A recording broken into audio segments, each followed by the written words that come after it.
Detroit, Michigan.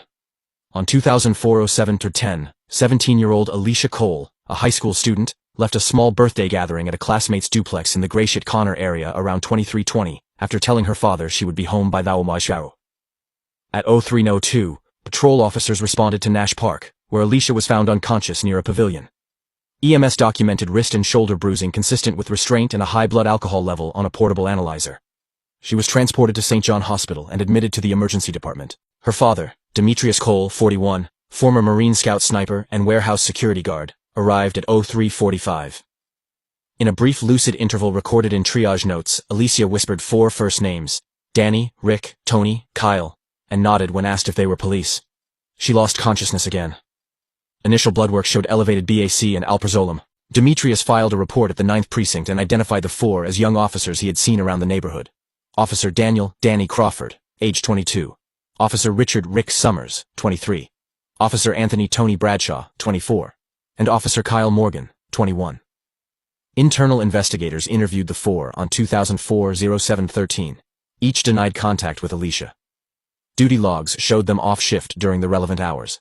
No personal devices were seized, and the kit stayed in the hospital lab pending written authorization to test. Captain Leonard Parker signed a closure memorandum citing insufficient corroboration. Demetrius protested in the lobby. A use of force report shows he was restrained, booked for disorderly conduct, and held for 72 hours. He was released. While he was in custody, Alicia's condition deteriorated.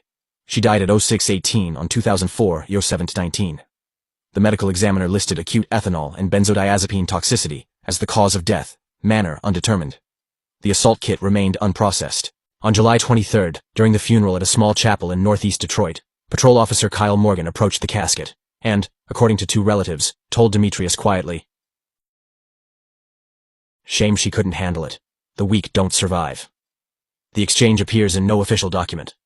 On August 23, Demetrius failed to report for his evening shift, vacated his rented apartment in a 3-story building on Promenade Street, and disappeared. His car remained parked behind the building. No missing person report was filed by family. Relatives later said he had told them he needed time away. 8 years passed. On 2012-08-04 at 06:20, Detective Marcus Green, 36, Major Crimes, responded to a disused freight warehouse on Dubois Street. The victim was Officer Daniel Crawford, now 30. He had been shot once in the chest inside a small office partitioned with plywood. A handwritten card lay next to the body. First, for Alicia Cole, 2004. There was no exit wound and no projectile recovered, consistent with retrieval by the shooter. Scene technicians reported no shell casings and minimal trace, indicating deliberate evidence suppression. On August 6 at 19:15, Richard Summers, 31, was found dead in the garage of his single-family home in Grosse Pointe Park.